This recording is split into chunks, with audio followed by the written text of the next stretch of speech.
Hi guys! Hello everyone! Welcome back!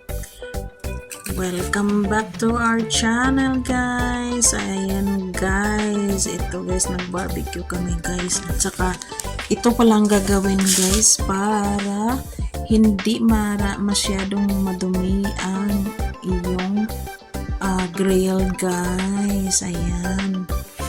Lagyan pala, mayroon palang may ano ba yan? Ewan ko anong tawag nito. Parang, ayan, yung nilagyan ng dyan siya, ilagay mo na yan bago ka magprito. Mag-grill. So, ayan guys, ganyan ang ginagawa namin guys. So, ayan si Habi na, yung asawa ko guys, nagluto ng burger guys. Ayan, maggawa kami ng burger, sa bahay.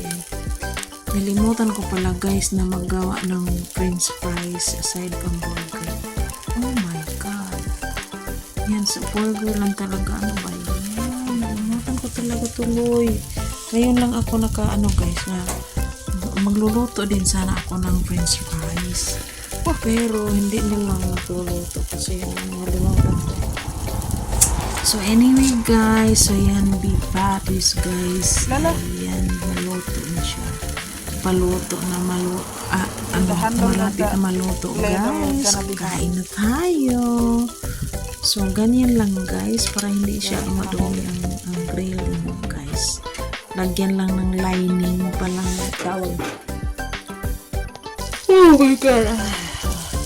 So tiring mag-edit guys, no? Sinong ka-relate dyan? So, ayan guys. Ayan, luto na siya guys. Ayan, yung barbecue. Beef patties pala yan. So, yan, una namin. So, yan palang trick guys. Para hindi masyadong madumi ang grill. So, lagyan ng heat pad or lining. So, yan. Yan ang dadalhin mo doon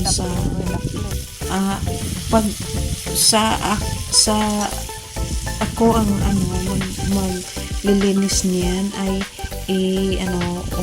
una kukuha ako ng tissue. Saka iwa-wipe ko yung oil na nasa lining.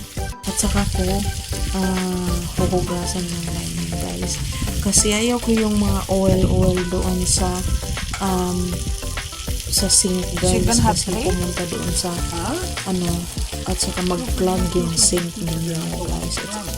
Pipe pa puntang drainage guys. Ayan, mag-plug siya kasi may oil tumitigas kasi yung oil, diba? So, ayan guys. So, paluto na guys. Kakain na kami guys. So, yan lang guys. Thanks for watching everyone. Bye!